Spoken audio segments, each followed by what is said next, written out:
Hi, I'm Drayden Lowe, and welcome back to episode 7 of North of the 4th podcast. Earlier I was recording with Sadie there, and episode cut out halfway through. Episode 7 here is just kind of rap Blueberry Jam, like I said earlier, and I'm just going to be talking with random artists and vendors and Blueberry Jam coordinators like you, Mark. Hello. So, let's just tell us a little bit about yourself. Quick introduction, who you are. Well, I am currently a retired municipal administrator and lawyer. In terms of day jobs. I didn't know you're a lawyer. Oh, yeah. But for the past few years, I have done principally music, and that's sort of an ongoing interest and passion. And Blueberry Jam's a wonderful, wonderful opportunity to fully invest and explore that. So. Yeah. Blueberry Jam is one of those things, like, I never really went to Blueberry Jam too often, but I'm living at the campground here because I was displaced from Denair, and the past 2 nights, Friday I was out in Saskatoon, so I couldn't make it to Friday's show, and Saturday I had a wedding. I gotta shut my watch off. My watch is going off here. Saturday I was at a wedding, so it's really nice to be here Sunday. I actually kind of miss those days. So I'm definitely going to be back every year. Well, I hope so. I mean, you missed some pretty cool moments. I really wanted to see the school kids on Friday. Yeah, Modern Rock was amazing. Great people. It was like the Beatles for them, and you know, you got a feel for that group because they missed their last month of school. They missed all the normal grad stuff. I mean, I don't know. Obviously, your situation with losing your place to live is on a whole other level. So I don't want to. I don't want to minimize anybody's situation, but there was this tremendous bonding moment. You could tell that it was about the music, but it was about more than that. Yeah. It was just about the to be back group with spirit. the group. The group spirit. Yeah, it was amazing. Yeah, I really wish I was there to see those kids. One of them, when we were partying at what was it there? Safe Grad. He comes up to me. He's like, "Train, when you get out of here, I'm going to Saskatoon. You better follow me there, and I'll promote you." I was like, "Okay, Brad. We'll see. We'll see what happens." Well, my son had people say that to him, and it took him 6 or 7 years, but that's exactly what he finally did. He and his buddy went out and rented a house in Saskatoon. Yep. Yeah, it's if the Modern Rock kids, if they're listening here, if you guys ever need a sound person, I'm the kid. Literally, I am the kid. Yeah, for sure. I'm the one to help you with that. So tell us a little bit more about Blueberry Jam, how it started. Well, I can say that I was there literally when Blueberry Jam first emerged as an idea. Yep. I guess the first person to suggest this is a guy called Ted Elliott, who was at the time and still is the city building inspector. Yep. And he's also served as the building inspector for Denair Beach and for Creighton, and he's lived in Denair Beach. I think his house was one of those that wasn't affected. I think it stopped at 7th Ave, if I'm not mistaken. Yeah, you would know better than me. You know, but I heard that his house just barely escaped. So, now Ted had been attending, together with a few other Flin Floners, this festival out in Saskatchewan, rural Saskatchewan, at Tennant's Farm, and that festival had just had, what is it? Its 25th anniversary. Yep. And they had finally decided that was going to be the last year. It was going to be the last hurrah. Because they were getting too old. Yeah. It was a spouse, two spouses that had a farm. Yep. And the man had been part of a variety of bands, and it started off as just a party, and little by little it grew as more and more musicians came, and then audience people came, and by the time we attended the last version of it, there were like 100 trailers that were parked there to take in the festival, And I guess their key thing was that because it had started out as a party, and because they were doing it on a site that they didn't have huge expenses, they kept it free. Yeah. And so the performers performed free, and attendance was free, and that had a profound influence to this day on how we do things here at Blueberry Jam. But I guess the key thing was that Ted Elliott said, well, now that this festival is disappearing, we need to have something similar for people to go to, because it was such a great thing and everybody's going to miss it. And so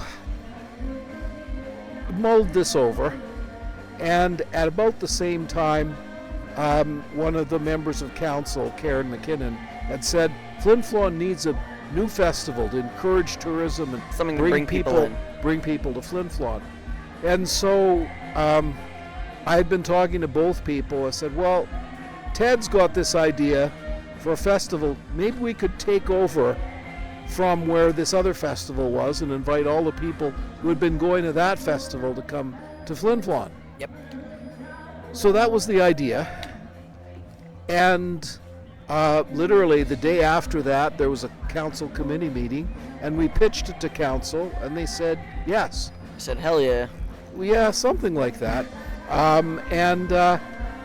I guess one thing led to another, and we were able to persuade the city council of the day to spend $40,000 on building the stage that... A wonderful stage. I'll put a picture up on... Yeah, we're hearing a performance on as we speak. So that's really the key foundational moment of all that. That was in I think the idea came up in the fall of 2016. Yep. And the stage was built the following spring, and the first festival was in 2017. That's how long it's been running. I never actually knew how long it's been around for. Well, yeah, we're closing in on 10 years now. But yeah, it's less than 10 years. We did get a lot of key support in the early days, like the city of Flin Flon, of course, investing the cash and building the stage. There also was, the Rotarians have been partners pretty much from day one. Yep. And you know, the relationship of who does exactly what has morphed over the years, but still, you know, the Rotarians have a presence here, and we're very grateful for everything they've contributed over the years. I guess the one big difference that happened comparing our festival to Tennant's is that Tennant's was literally in the middle of a field, you know, and kind of like Burning Man. Well, a big open space. You know, that's an interesting comparison. I've never been to Burning Man, but you know, my daughter used to date somebody who organized one of the villages within Burning Man. Yeah. Small world. Yeah. So I guess Burning Man's probably not the best comparison for what we're doing here, but I'm just kind of like referring to like the big flat open space. Yeah, big flat open space. So the I think the big distinction here is that we had, even back in 2017, a large number of local musicians to choose from. Yeah. Now the one of the hallmarks of the Tennant's Festival is that it functioned as a sort of open mic. You could just go appear and claim a spot on one of the two stages they had. Yep. Now, I think they did do a little bit of suggesting what a good spot might be, because somehow it seemed that the better bands always showed up in prime time. But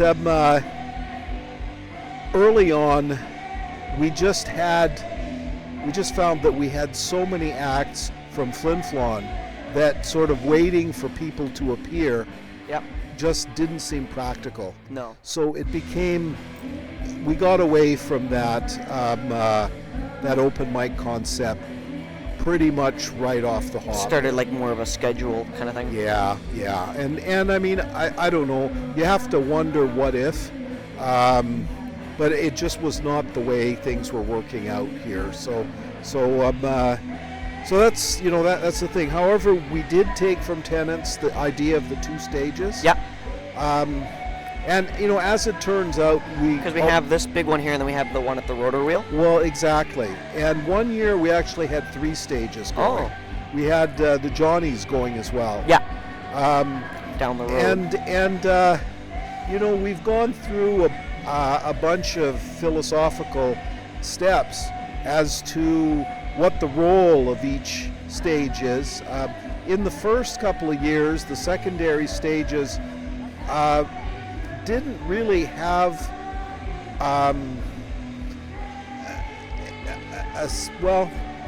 I'm looking for the right words, but let's just say that before they were just other stages that got populated. Yep. The idea was that to try to give everyone, especially people who came in from out of town, 2 opportunities to perform. Yeah. You could only do that if you had a second stage, and then we had the 3rd stage to keep offering people that. Basically then COVID happened. Boom. And we at one point had been planning on 4 stages because the number of acts was just multiplying. Outrageous, yeah. Yeah. And then COVID happened and the number of acts went way down. It killed everything. Well, it killed everything. Everything. Social. Well, we during the worst of COVID, we still did manage to have something happening here. And on year 2 of COVID, we had a reduced festival. Instead of a multi-day, it was just one day and it was just bands. Just boom quick. Yeah, but it was good, and it sort of kept us in the game, so we weren't rebuilding completely from scratch. It kept you flowing, so that almost, if you didn't do it, you would have lost your momentum. Well, I think that's exactly the way I look at it. Yes. One of the key steps, though, after COVID is that Brett Lethbridge took over programming for the Rotary Wheel. Yep. And so the past couple of years, he's been programming sort of semi-independently from me. Like we do sort of confer to make sure that there's no direct conflicts, but basically he does his thing there and I do my thing for the main stage, and what his thing has turned into is basically a drumless environment, and that's because the Rotary Wheel can be a very echoey space. There's a bad echo in there. I played quite a lot of shows. There's a pretty consistent echo. Yeah, well, so the idea to get around that was to stick to unplugged acts. More acoustic stuff. Yeah, exactly. Either acoustic instruments, or if you're using electronic, that there's no drums. Because when you have drums, that's when the volume level for everything rises, and now you got that echo. And the other thing, if you look at the Rotary Wheel now, you can see that there's various pieces of cloth on different spots to try to minimize the echo, and that's had a real effect as well. Another thing you got to give credit to Mr. Lethbridge to Brett, is that he sort of took a curatorial approach to it. So what he wanted is, like, because before, what would happen is, especially with out-of-town acts that were playing there, if people, they might be really good, but if people in town didn't know them, it'd empty out. Yeah. And it was sort of really unsatisfying. And so what Brent set out to do is to sort of concentrate on acts that were pretty much guaranteed draws. Yeah. At the Rotary Wheel, and he made it into he made it into a very desirable venue. And I'll tell a story about one of the performers this year who was invited at the last moment to fill in for a cancellation at the Rotary Wheel. Yep. And he was over the moon. To talk to him, you'd almost feel he got invited to perform at the Grand Ole Opry. Or Coachella or something. Yeah, exactly. Lollapalooza. We should be up there on that list of like top music festivals. We should be number one. Well, locally, I think we're a big deal. Yeah. So that's really been a game changer there. I mean, it's become sort of a cool, desirable place to play. Yep. And a lot of factors have gone into that, sort of making it attractive in a variety of ways. And it's worked. So that's been a very welcome development. I guess the other thing has been the expanding number of bands with drums, and so they can't do the Rotary Wheel anymore. So now you have to find place for them on the main stage. Yep. So that's sort of the tension, because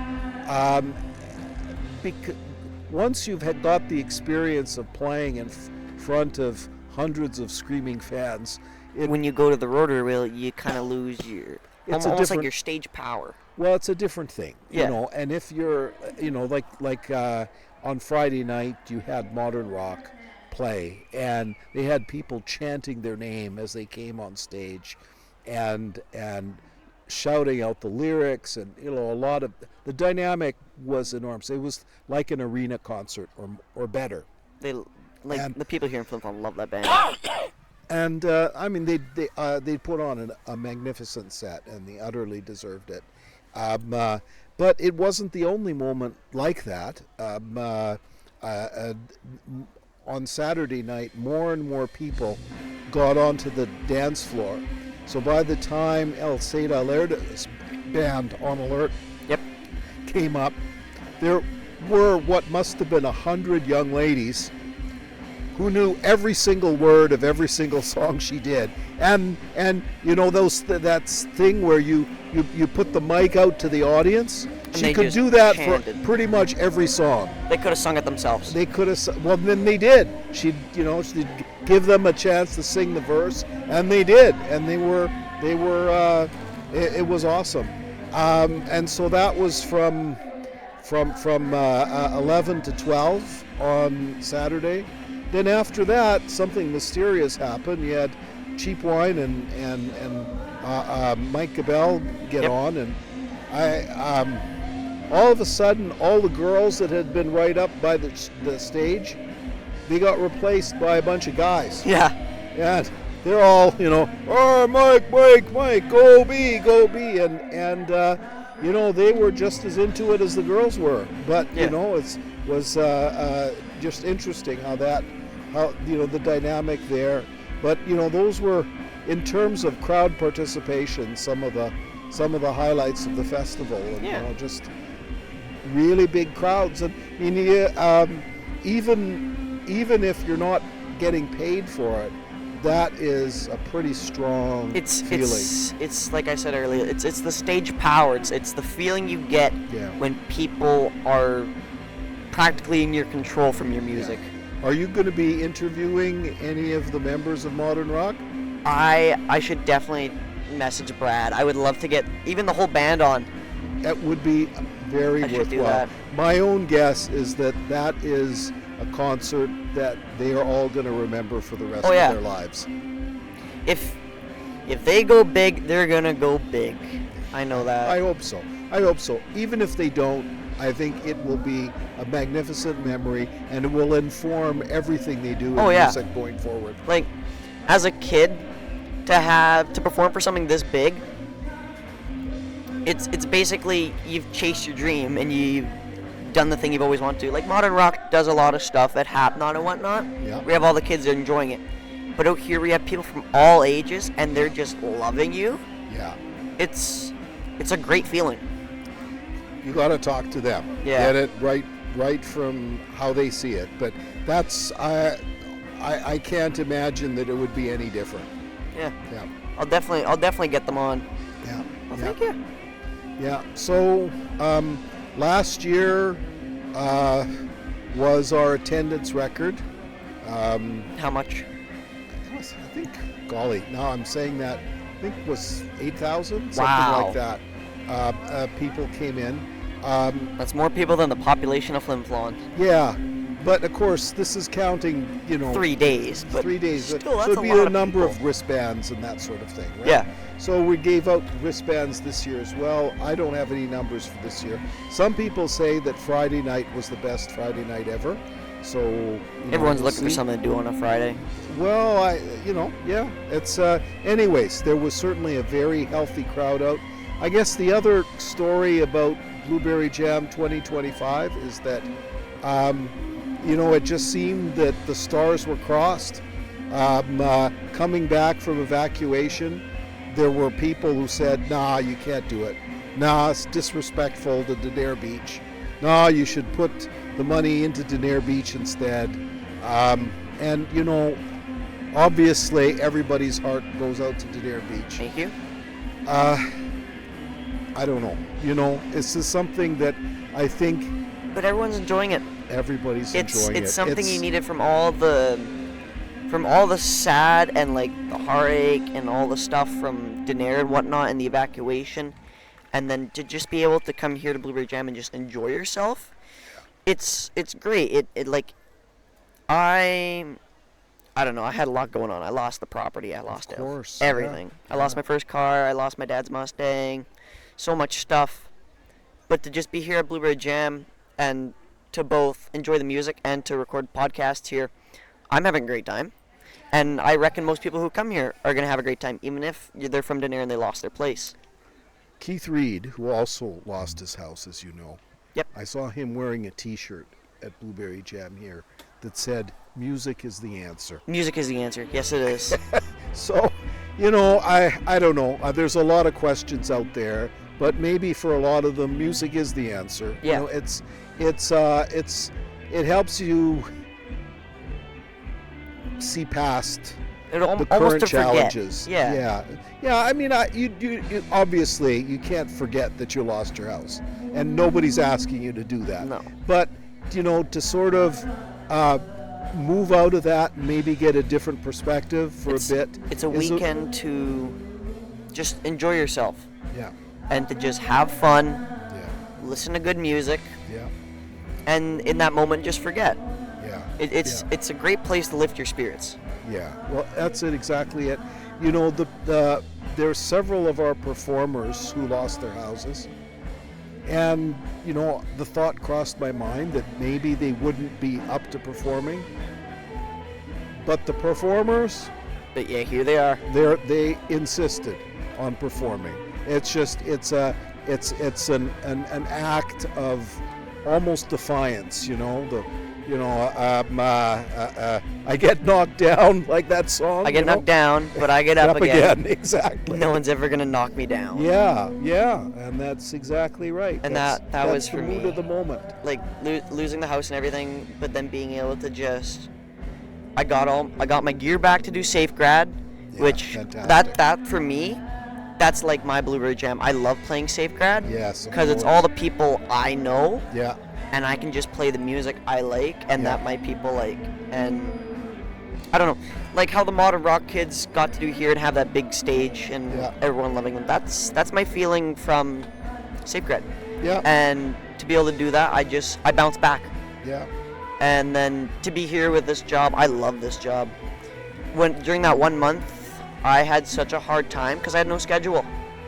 And with my diabetes revolves around scheduling, and it was Okay. so bad. My sugars were way off. Oh, I was wow. stressed out. Wow. There's so much. And then the moment I got back, and I had a place to stay, and I had the job, everything just kind of leveled right back out. That's so good to hear. It just Awesome. all I needed was schedule. It's to be back and to have something to do. Yeah. Well, I've certainly any example of the work you've done so far has been very impressive. Thank you. And the comments I'm getting from Crystal, my wife, have been stellar. So yeah, you're the guy. Thank awesome. you. I'm having a great time doing this. Yeah. Well, Yeah. like I say, I think I think you should become a CBC contributor in the should. short run, and who knows how far you can go long run. But that's who knows where I can get. Yeah, but that's something from that they don't have the power to send people out into the field in places like ours. Yeah. It's and they rely on contributors, and I think you're doing really, really good work. Thank you. Yeah. What else can I say about BB Jam this year? I just feel absolutely blessed and grateful that Mother Nature cooperated. We did have big rain threat this whole week, and I don't think I've seen a single drop of rain while I've been here. Yeah, and none on Friday. And of course smoke has been. It's definitely here. You can see it's around, but the air is breathable. Yeah. And that's something that wasn't the case, even earlier this week. So earlier this week it was rainy, and then it was hot, and it was always smoky. Yeah. It was really bad, but we have just had a beautiful streak of weather here. Yeah. So this has been wonderful, and we're absolutely grateful on how that turned out. Again, there were many prophets of doom. Yeah. People who were suggesting we should just cancel the thing or postpone it or whatever. And it's a hard thing to do. Most other outdoor festivals, it becomes a sort of rain or shine thing. You know? And if it rains, well, you just hope that you deal with it. Exactly. That most of your audience will find a way to get through it. Yeah. So the good thing is that here we didn't have to put them to the test. No. In that way. Late Saturday afternoon, the wind picked up and it got a little chilly for a while, and then the wind stopped and it became pretty comfortable again. So wind is one of those things, like you can play music in smoke, you can play music in rain, but wind is so bad for microphones. Wind is my enemy. I hate wind, because I remember I did Canada Day one year, and we had no pop filters, so you could just hear the wind so bad. Yeah. Well, but I haven't noticed any bad breezes. This late Saturday was the breezes were pretty strong. Yeah, I was I had a wedding on Saturday. Okay. And that was probably at around like 2 o'clock there when that wind was pretty good. Like I was freezing. Yeah. I was really cold. I was in shorts and a t-shirt. I didn't bring a hoodie with me to a wedding. Well, and that's sort of the situation for some of the people in the field here. Yeah. And so the rotary wheel became a bit of a refuge because you were sheltered from the wind, and it was warm, a little cozier there. Yeah. But and that's one of the advantages of having an indoor venue as well as the outdoor one, is that if things get inclement for a short period of time, there's still music. You can, that's right. You can take refuge and warm up or what have you. So the good news is that it never got so bad that was really your only option. Yeah. If you brought something a little warmer to wear, you were still okay. And hundreds of people did. So, it was very satisfying that way. Plus, when everyone's moving, there's all the body heat that's warming everyone around. Well, by late Saturday night, people were clustered around the main stage. And, dancing or sometimes just huddling, at getting that close to the stage feel. So, it was a sight to behold, for sure. Yeah, and I do want to say something about all the musicians. This year, I know that because of the evacuations during June. Almost all of the bands lost a month of rehearsal time. Yeah. And that was one of the real question marks, is whether people would be able to get enough material together to do the festival. Yep. And it didn't take too long to sort of get the feedback that no, people want to play. And I have to say that they got at it with a vengeance during the month of July, because I think that the level of preparation for the different musical performances this year has been equal to or surpassing what we've seen in previous years. You know, I think of the modern rock set on Friday night was amazing, and I mean they knew exactly what they were doing. I wish they did another set tonight, because I would have loved to go see them. You know, you may want to talk to Trevor Sitnick, because he took a fair amount of video. I gotta watch some videos from that. Yeah, that would be a good idea, actually. Yeah. Well, is that everything you got about Blueberry Jam here? You know, I think that's good for now. Yeah. You know, if you got any other questions or the like, I'm right out of questions. You've answered most of them. Awesome. Okay, well, thanks so much. Yeah, thank you, Mark, for being on here. Okay, take care. Thank you so much. Bye-bye. Hi, welcome back to episode 7 of North of the 4th podcast. I'm still Drayden Lowe, and today I'm joined here with Syed with Xtreme Security Inc. Hi everybody, my name's Syed. I've been doing security for over the last 4 years. I've done over 1,000 events, man. And honestly, this is one event where I specifically want to give a shout out to everybody who works to maintain and, you know, put on the show every year. This, the Blueberry Jam Festival, out of all the festivals, has been very close to me. Yep. Gives me a kind of purpose that, you know, I'm here for a reason, and it's not like in any other event where I'm dealing with a rough crowd, I'm dealing with intoxicated people. Yeah, we have a beer vendor here, we have the wine bar here, yep. But it's like people come together. It's pretty tame. Pretty tame. People are actually looking out for each other, you know, yeah. Instead of pointing out, hey, security, this is happening. Hey, security, this is happening. A lot of people are, okay, you know, they're tackling it by themselves. They're like, hey, he's our family member. He's not behaving well. Okay, time for him to go out. Like that helps security a lot, and it doesn't put pressure on us. And especially when, you know, you're manned in a way where there's a requirement for people. There's a requirement for minors to be there. Yep. And you have all sorts of different crowds coming to this event, right? Another thing is, moving on from that, is like one of the reasons why I come here, or why I want to do this every year, right? I've been coming here for 3 years in a row now. I want to mention a few people. I'd start with Crystal Kolt, obviously.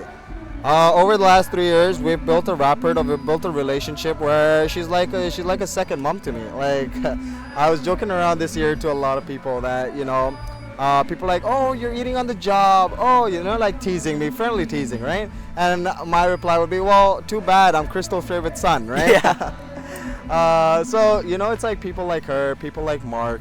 We have Kelly who runs the beer bar, and she's been great help. She's always amazing, always looking out for me. Yep. Giving me tips on, you know, how to deal with people if anything goes rough. It's her. We have Beastie. I don't know if you know about Beastie. I love Beastie. I'm his camper neighbor. I've known Beastie since he used to run the Whitney Forum. Oh, there we go. He's one of my favorite people. I love Beastie.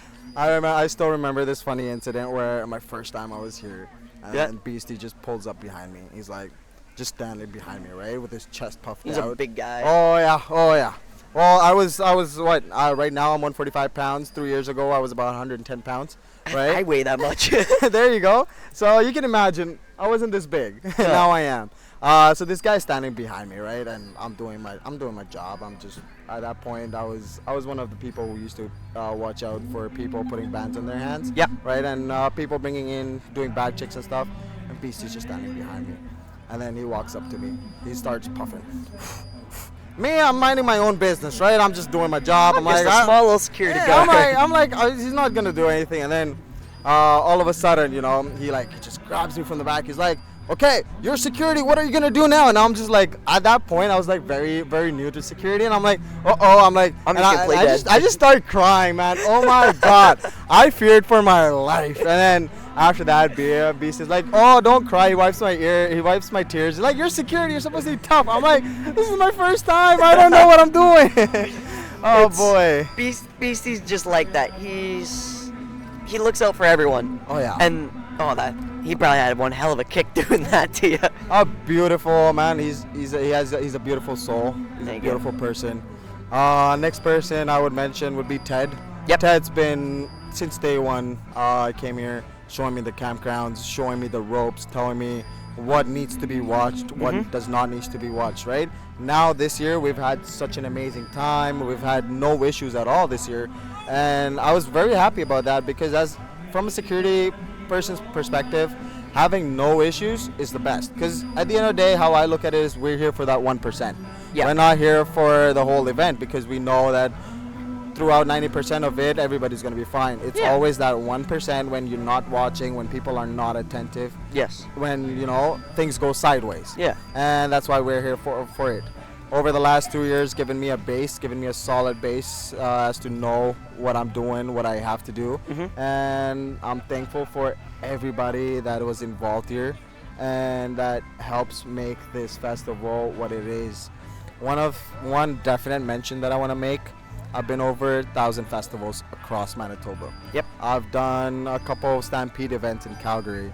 I've done 2 Drake concerts and 2 weekend concerts, 1 Taylor Swift as well.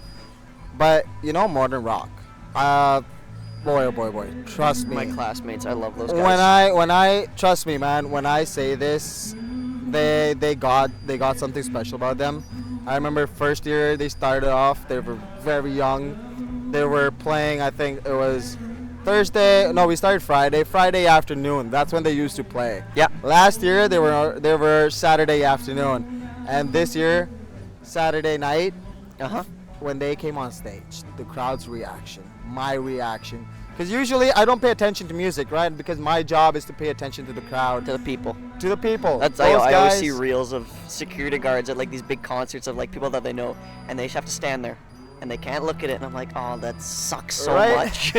Trust me, man, as much as we are kids from our heart, at the end of the day, we're paid to do something. Yep. And, for us, a successful event goes if nobody's hurt. Yeah. Nobody gets in trouble. 100%. We did our job, that's why we're here for. But these modern rock guys, man, they made me turn my head. They made me, for 2 minutes, make me not want to do my job and actually pay attention and to enjoy them, the music. and enjoy the music, man. I was one of those people when their set was over, I was screaming on top of my lungs. Yeah. Modern rock, modern rock, modern rock. Man, I want to give you guys a big shout out if you guys are watching this. Like, man, I'm gonna have them on here hopefully later tonight. Their drummer Brad. I just went by. I'm like, Brad, text your modern rock guys. I need them in like an hour's time.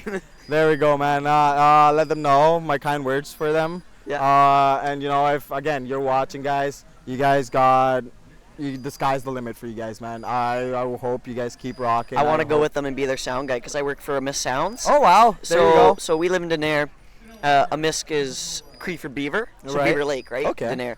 And my dad's been doing that for so long, and I've been doing this. I've been a DJ and a sound guy with my dad since I was little. I think as I don't know how long I've been doing it. I've been doing it for so long, and when the Uptown Emporium put out a thing there in the Manitoba Métis Federation, I was like, it's not quite my speed. Like, I do like sound gear, but I'm looking at something else. And then I thought about it, and I was like, I think I'm going to take this.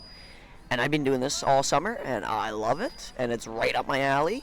And Brad, when we were partying at Safeguard there, he comes and gets me. He's like, Drayden, when I go to Saskatoon and you get out of here, I need you to come to me in Saskatoon, and I'm going to promote you. And I said, well, that'd be fairly nice, but I'd love to be their sound guy. I would love to travel with them. Oh, 100%. When they go big, which they will, oh, 100%. I'd love to go with them. 100%. And you know what, Drayden? Whatever you're doing here, whatever you got on here, whatever I've heard from the community, man, keep it up. Yeah. Hats off to you for what you're doing. You're very young right now. You got a long way to go. I'm 27 years old. It's too late for me to follow my dreams, but I had my own dreams when I was 17, 18. And trust me, man, if you stick by this, you'll make it big, man. Thank you. I like what you're doing. I like how you're doing. I watched 2 episodes before coming here for this podcast. Yeah. Wonderful job, man. Thank you. Wonderful way. I will say I did make a mistake on episode 6. I made an overlay mistake. Uh-oh. Because I had 2 guests on that day. I had Christy Janvier with Art in the Wild, and I had Diane Campbell with Diane's Bath and Body. She was over in this tent here. Right. And I had Christy Janvier the first thing in the morning, and then I had Diane at like noon, and I had Christy's overlay on when I had Diane on. So in post, I had like brought the correct overlay over it, but I had to explain myself in the intro. So I'm sitting in an Airbnb in Saskatoon, like, hi guys, this is editing Drayden here. I'm with my dog. If you're wondering why this looks funny, it's because I'm an idiot. Enjoy the episode. Hey, I've only made the one mistake. You know what? You're a person. I'll tell you this: the more mistakes you make, the more you learn. You learn from your mistakes. If every time it goes successful, it goes right, you're not learning anything, man. No. That's how I learned. I'll tell you my first day security job. Yep. I got hired with I used to be with another security company before. Yep. I joined Portage Place. Mm-hmm. Right off the bat, throwing in the Shark Tank, right? It's Portage Place out in Winnipeg is a Shark Tank. It's very rough out there. Yeah. So what happens is I get posted in a skywalk. Mm-hmm. And I was told by my seniors over there, my supervisor, if anything happens, radio will be right there, right? And I've heard there's a lot of stabbing. There used to be a lot of stabbings that used to go on. Our lacrosse coach is from, he says he's from the rough area, Winnipeg, or Central Park. Was it the North End? I can't remember. But we always talked about, he was a little short guy that played hockey, right? And he was a goon. And he used to talk about how he used to be a fighter on Winnipeg, and I was like, "There's no way." And then we go through like the rough area of Winnipeg. I was like, "Okay, maybe you are a fighter around here." If you ever come by Winnipeg, I'll show you the spot. Oh, yeah. I'll take you around, man. That's the good thing about Flin Flon. We're so far up north. Everyone's so nice and happy. It's the Rock, I think. I think the Rock is the happy. All right.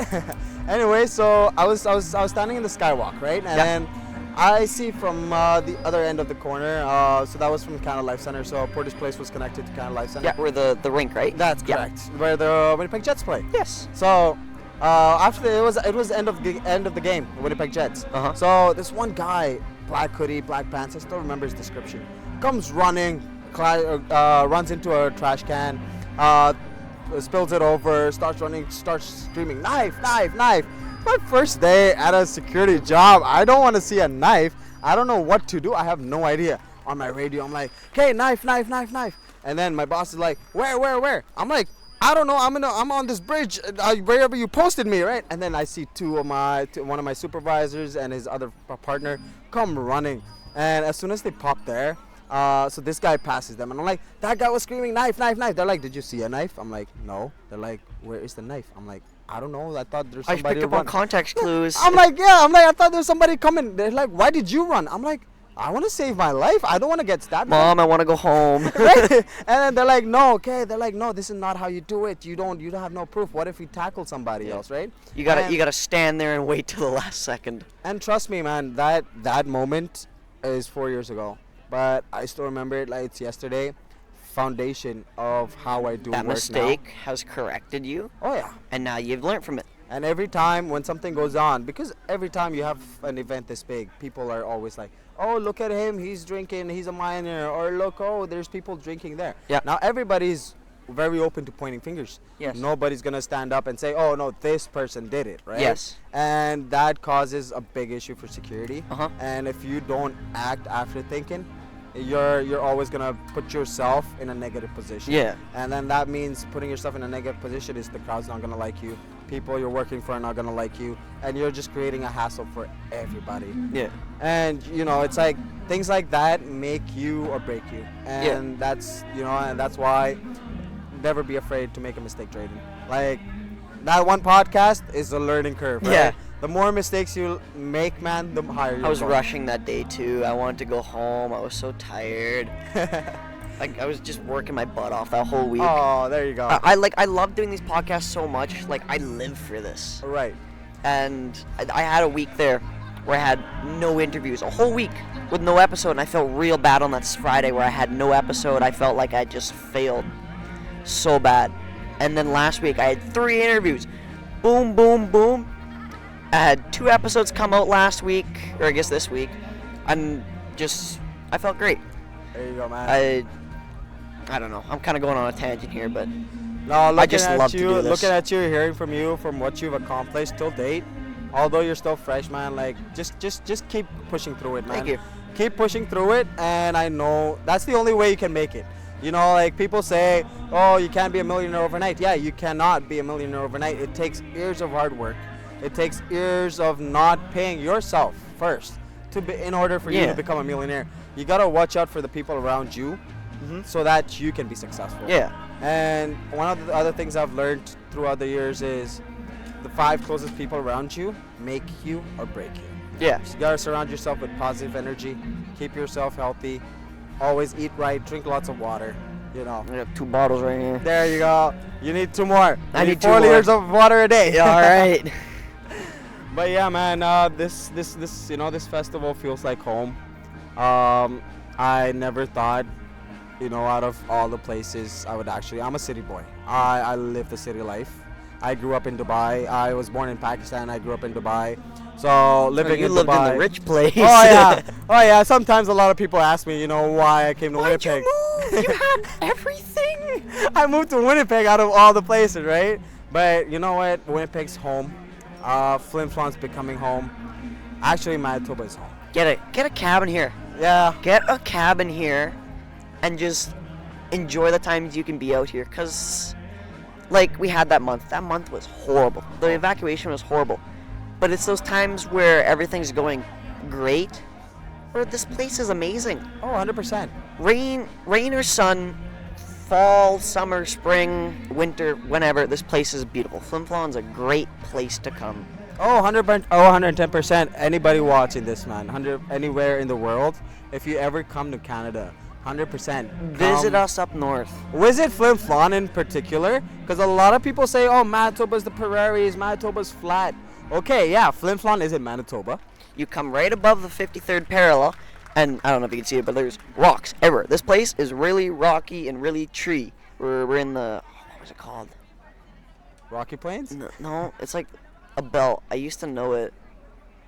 But it's basically just a belt of all forests, all these forests and the rock and all acidic soils, the downfall.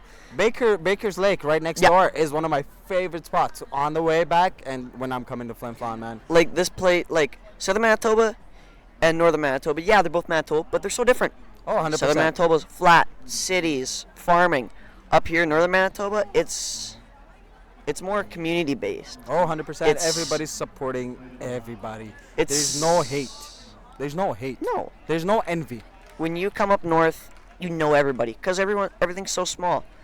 And it's just that kind of, almost like a setting that just makes it a perfect place to just have a good time. The fact that I've come here the last 3 years, Yep. and every time I come back, more people know me. Mm-hmm. More people recognize me. I've been, let's say I go to Stampede, right? Every year, not putting Stampede down, don't get me wrong, not putting Stampede down. Stampede is a very fantastic festival. Yep. Very big artist. But there's something special about Flin Flon, the Blueberry Jam Festival. It kind of puts you in a place where you just feel right at home. Yeah. My home's in Winnipeg. I still feel at home here. You still feel at home Still here. feel comfortable. I have any questions, I have any needs. I will literally get up, ask anybody to help, and they're willing. They're much more willing. We had our car run out of battery because one of my guards turned it off and turned on the amber lights overnight, and he forgot, and he was outside Drain that patrolling. battery. He was patrolling outside. 6:30 a.m. Battery's dead. He needs to go home. What did he do? Well, he just walked up to the main road on Flinty Campgrounds. Yep. Waited there for probably 3 minutes before a guy in a crew cabin came, stopped by, and he's like, "What's up?" I'm like, my guard goes like, "Oh, our car battery's dead." He's like, "Do you have wires?" We're like, "No, unfortunately we don't." He's like, "Give me 10 minutes." Anywhere in the world, I guarantee you this, They would have just left you. they would have just left you. Or never stopped in the first place. Oh yeah, but here the guy made an effort to go home 6:30 a.m. in the morning. I don't know where he was coming from. He's coming from his overnight shift. He had a hard day. He had a bad day. Who knows, right? But he's still going to help you. Still helped us. He came, brought wires from his home, said wait 10 minutes. We waited 10 minutes. He came back in 9. Boosted our car. We were free to go. Didn't ask us for a penny. Didn't ask us for anything. We said thank you. He said please, you guys don't need to. You This guys are in my is city. the north. Like everyone says Canada is the, oh sorry, all gentle, nice people. The north of Canada really is. Oh, 100%. A lot of people have a misconception, especially down south. Yep. East or west, people think, oh, up north, Manitoba is bad. Oh, it's rough. Desolate. No, No, trust me. Even the worst of the worst people are nice. Yeah. You know what the main issue is which is everywhere. People have mental health issues. Yeah. People have addiction problems. Hey, where in the world do they not? The person the person may appear bad, but deep down they are a good person. It's just Don't judge anybody by their cover. Yeah. Always get to know their story.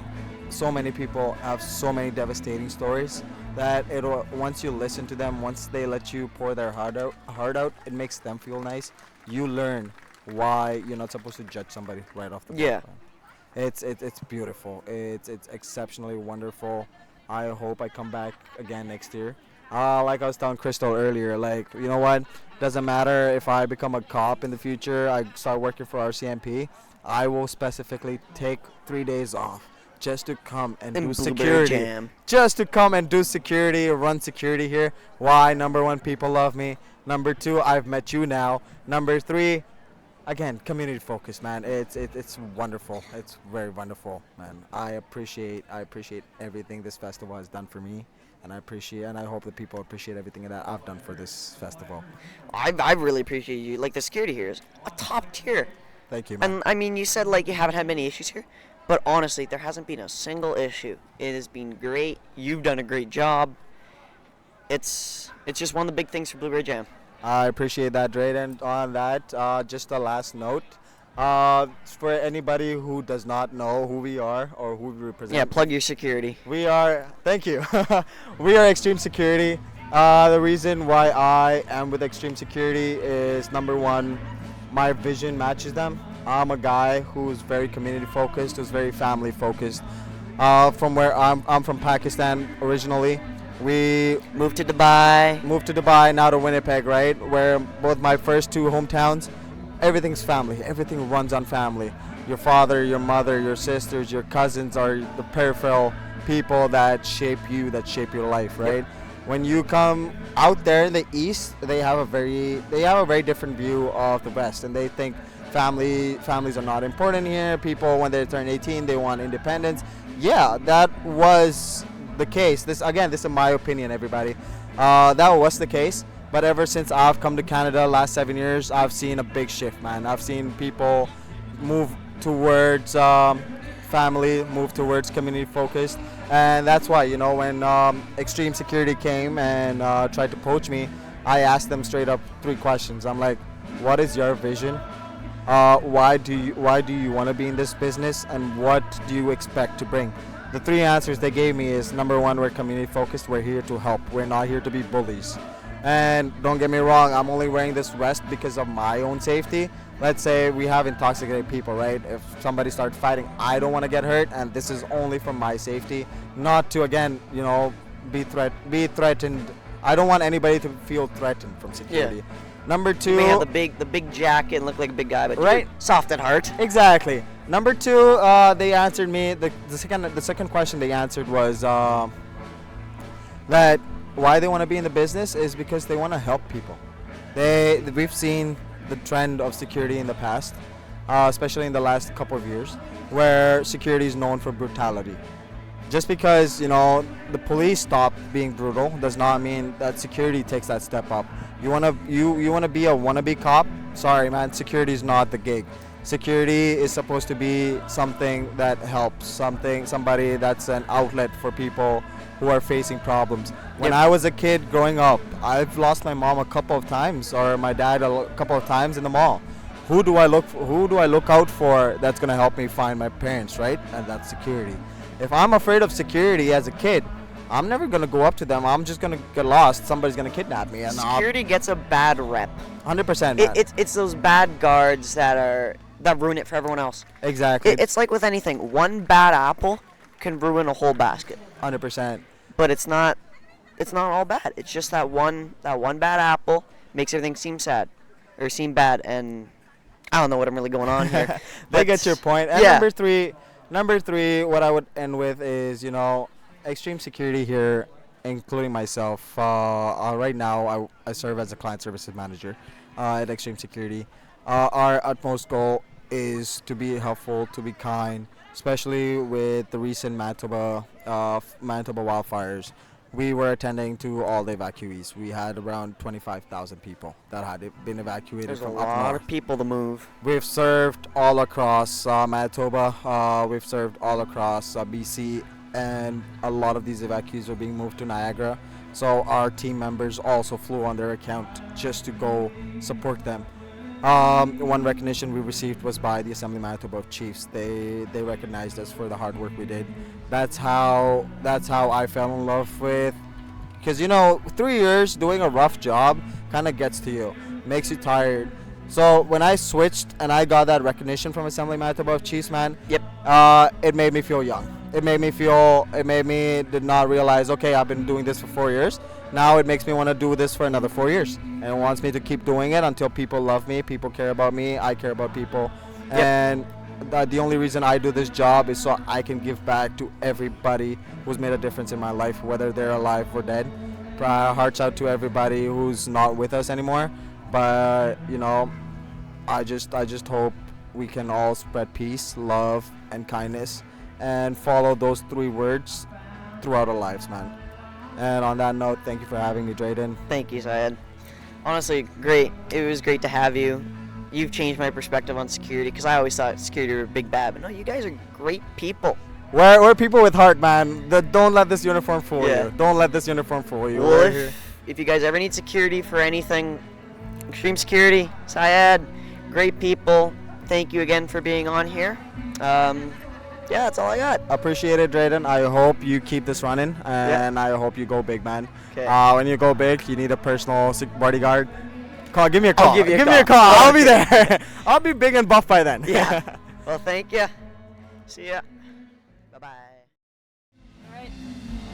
All right, guys, welcome back to episode 7. This is, I think, part 4 of episode 7 with North Fourth Podcast. I'm still Drayden Lowe, and I'm joined here with Zach, Bradley, and Jenna with Modern Rock here. Just some of the talent with Modern Rock.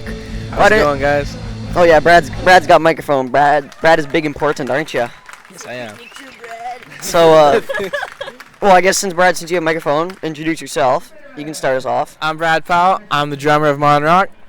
I'm Zachary Anthony. I'm the bass player of Modern Rock. I am Jenna Thompson. I'm the rhythm guitarist and backup vocalist for Modern Rock. Ooh, special 2 roles. Hey. I don't want to flex or anything. I don't want but. Oh, dude. Well, you guys had a set on Friday night, which I missed because my dad decided he wanted to go get a new Mustang. I don't blame him for it.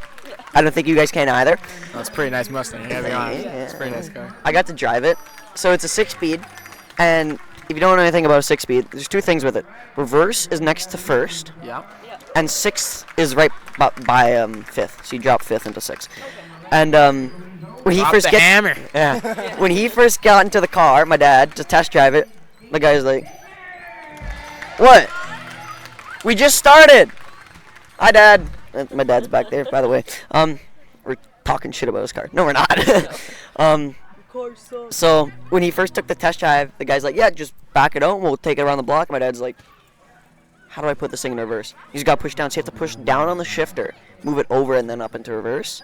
Yeah. And then when I was driving it, I was on like a better part of the Hanson Lake Road. I drove it from like, I want to say halfway between Smeaton and Denair, or Smeaton and Flin Flon. On like a decent part of the road, I drove it from there all the way until Creighton.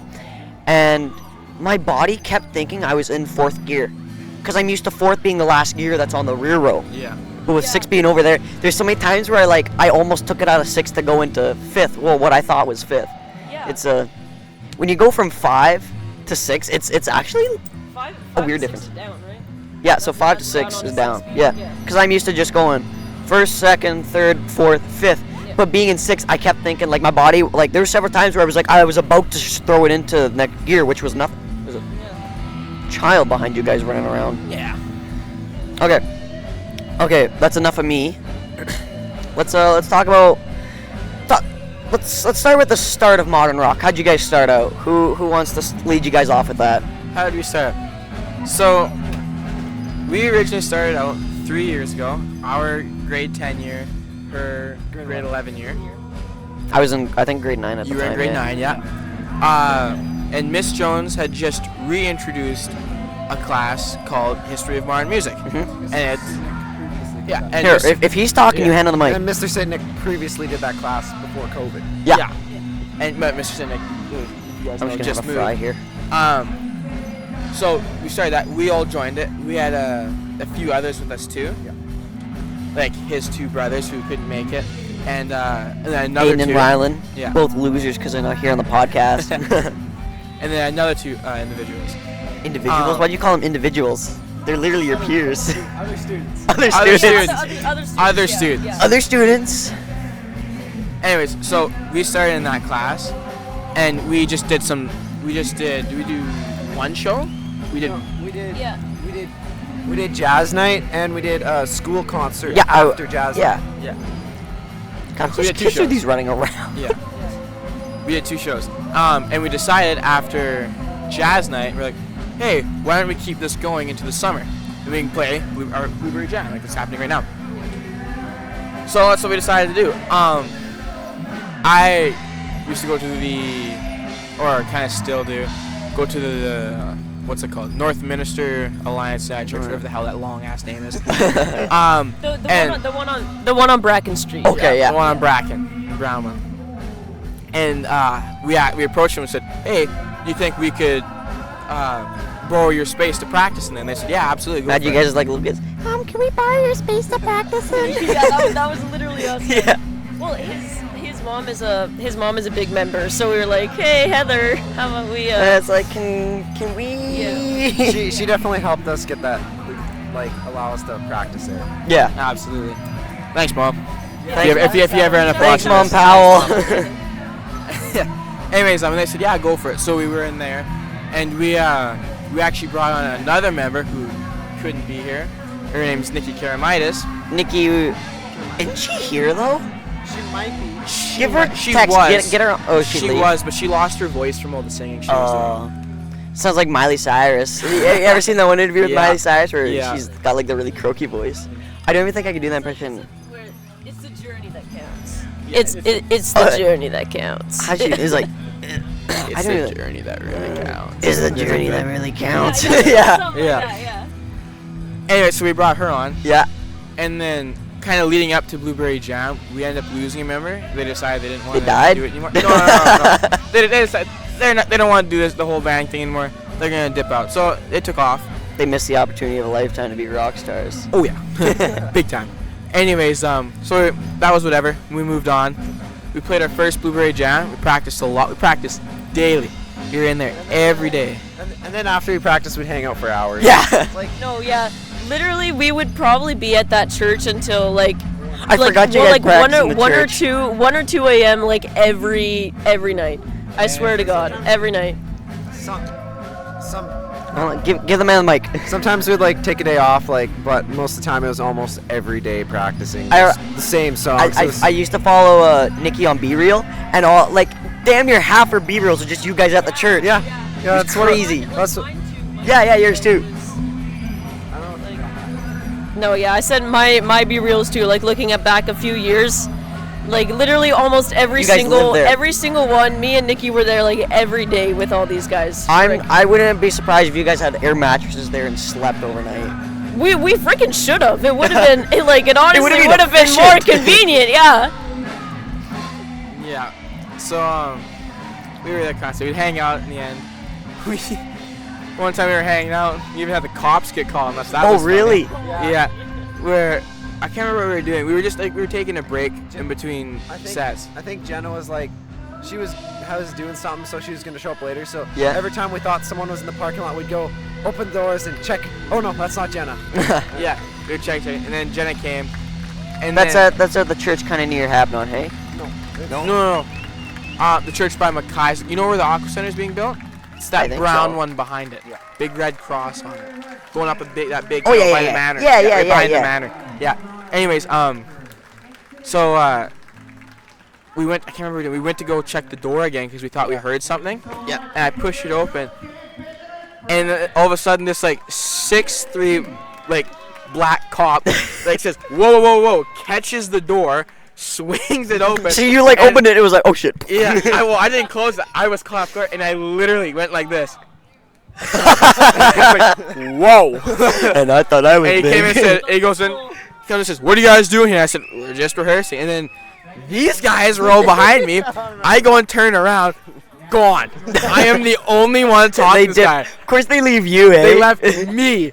Gone. I'm like, oh my god. So I talked to the guy. He was chill. He just said, okay, can I get some information from you just so we can check up on it? I was like, yep.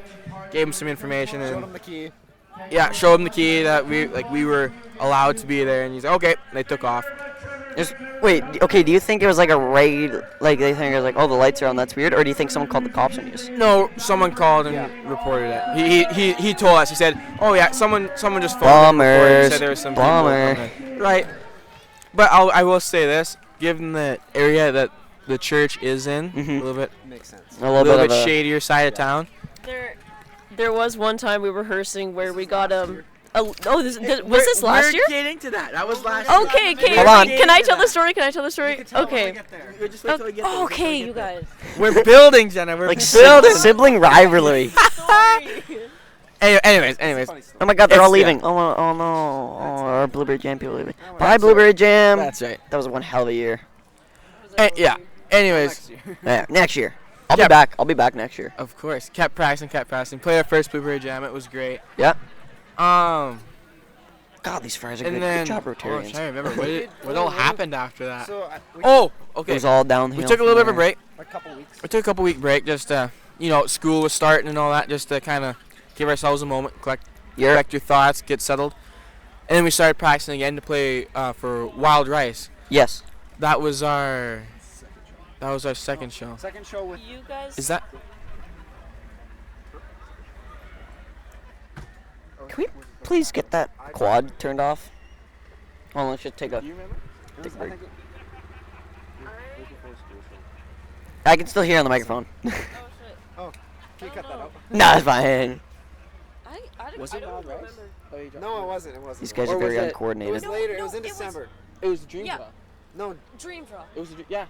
I think so. Yeah. Okay, now they're saying dream draw. It was after the dream draw. okay, just keep going. I think it was. Okay, yeah. go. Yap. So we played Wild Rice, and that was a pretty alright show. That was different for us. It was our first one at the community hall. Mhm. We had to do most of the setup and takedown, didn't we? Well, because all Probably. the stuff was like acoustic and. Yeah. And I think Yeah. like we had most of our own equipment, or not our own equipment, Mhm. but like Just amps and stuff. yeah. So like did they hear that? Whatever. Anyway, so it was interesting for us to set up our own stage. You Yeah. know, kind of like how we liked it. How you wanted. How we want, exactly. That was a right show. Then we were done with that a little bit, and then after Wild Rice, we were approached to do the Dream Draw in was it November No, or it was- December? It was like a month or two later. Yep. Yeah, like a month or two Not later. exactly sure if it was in October or November, but it was like. Whenever it was. Sometime around yeah, there. a Yeah. little bit later. We did the Dream Draw. Yep. And again, we kind of had to step and take down. That was supposed to be the first show that we got paid. We Mhm. never ended up actually receiving anything from the Rotary Committee. Oh, we should say Rotary something about that. Club? Get these guys paid. Yeah. Which I mean, Money. well, Want in my the end, money, honey? in the end, whatever. Like that was 2 years ago, whatever. Yeah. But after that show, we then lost another member. We lost our piano man. Another person died. Yeah. Milan did not die. No. No, he did not die. We love Milan. Yes, we do. Honestly, I have no Milan. You know, I actually broke Milan's arm one time. We were playing soccer outside of McIsaac, and I jumped. It's a vicious so slide okay, so tackle. he was here, and he probably like stepped out, or I was probably facing camera. He like stepped out, and I like kind of like jumped around to get over his leg, and just the way I landed, I like kicked him out, and he landed on his arm, and he broke his arm. So we got like one of those giant Tupperware tubs, and we filled it with freaking cookies. Like filled it with cookies for Milan. Nice. And I wasn't allowed a single one because I broke his arm. I still tell him, like, dude, I'm sorry for breaking your arm. He's like, no, you didn't break my arm. I just fell. I was like, no, I made you fall. I took you down. It was my fault. I own it. Anyways, so we ended up losing him. He died. I No. really He didn't die. The way you keep phrasing it's like, yeah, he died. He left the band. I'll say he left the band. Yeah. So that left us three and then Aiden, Ryan, and Nikki. And it's been us six since. Anyways, going Tricky to the six. going into the next year now, because that was December. We had 2 shows in If you guys want, you can grab that other mic because Blueberry Jam's done. So We if you had- want to, we you had can 2 grab that shows. microphone. So We Okay. had 2 shows in December, if I remember correctly. No, like the whole stand. Like you just gotta hold. Yeah, lift up, pull up. Yeah. Okay. Oh, hell Now yeah. Lock that over here. Watch the wheel. Remember the nubbin rule with where the nub is. Yeah. That's your front. So if one of you guys wants to hold that, you can have 2 microphones. I want this one. Okay, yeah, Jenna can have that want the one. whole So set. the boys can share. Take it off Yeah.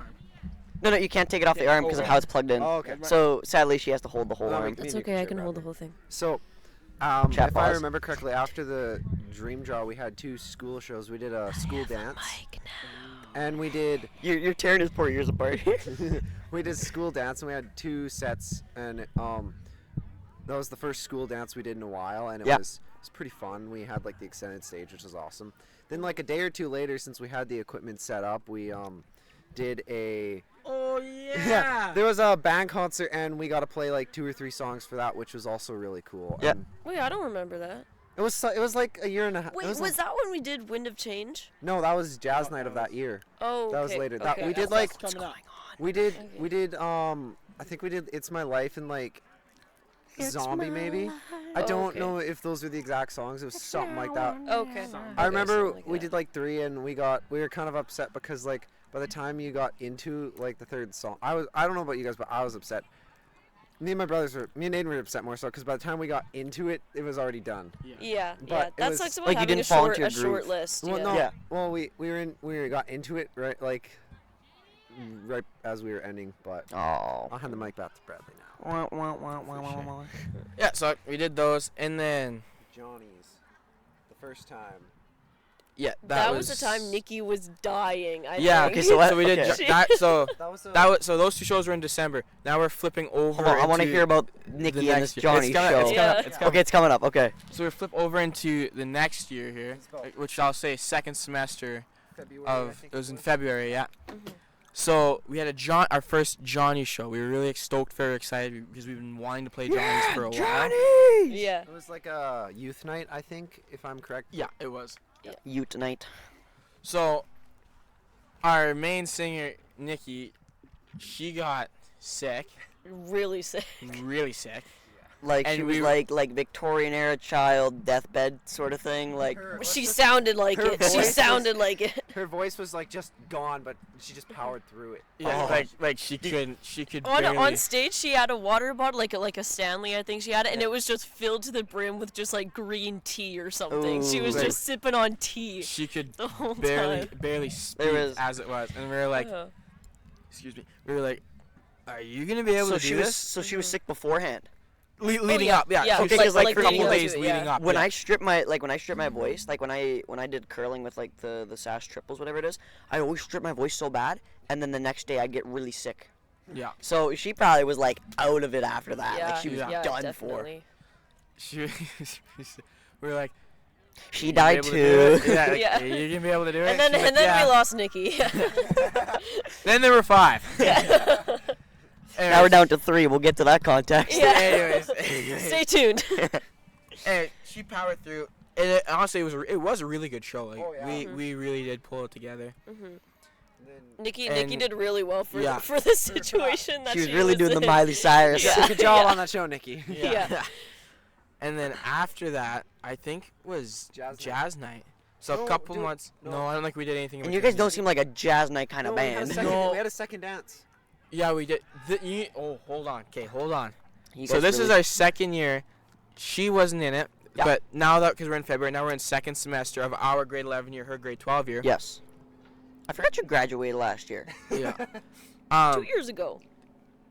Well, no, because Me no, and him no, just last graduated year, this 'cause year. Yeah. we graduate She this. gra- you Oh graduated yeah, so last I year. graduated yeah. last year. Okay. you're not that old. I know Yeah, that. so sorry. No.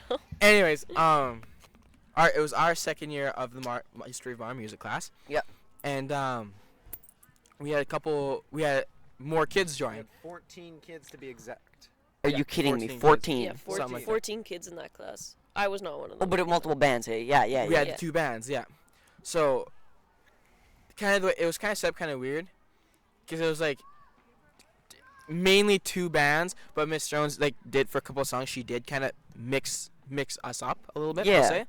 So like it wasn't just like 2 kind of opposing sides. It was more like Yeah, a we were group, but mixed. with different bands. Yeah. Yeah. Yep. And for us, like me and him and his brothers, and Milan, I'll say, because we love were you, we were Milan. second years, we were kind of teaching the first years, I'll say.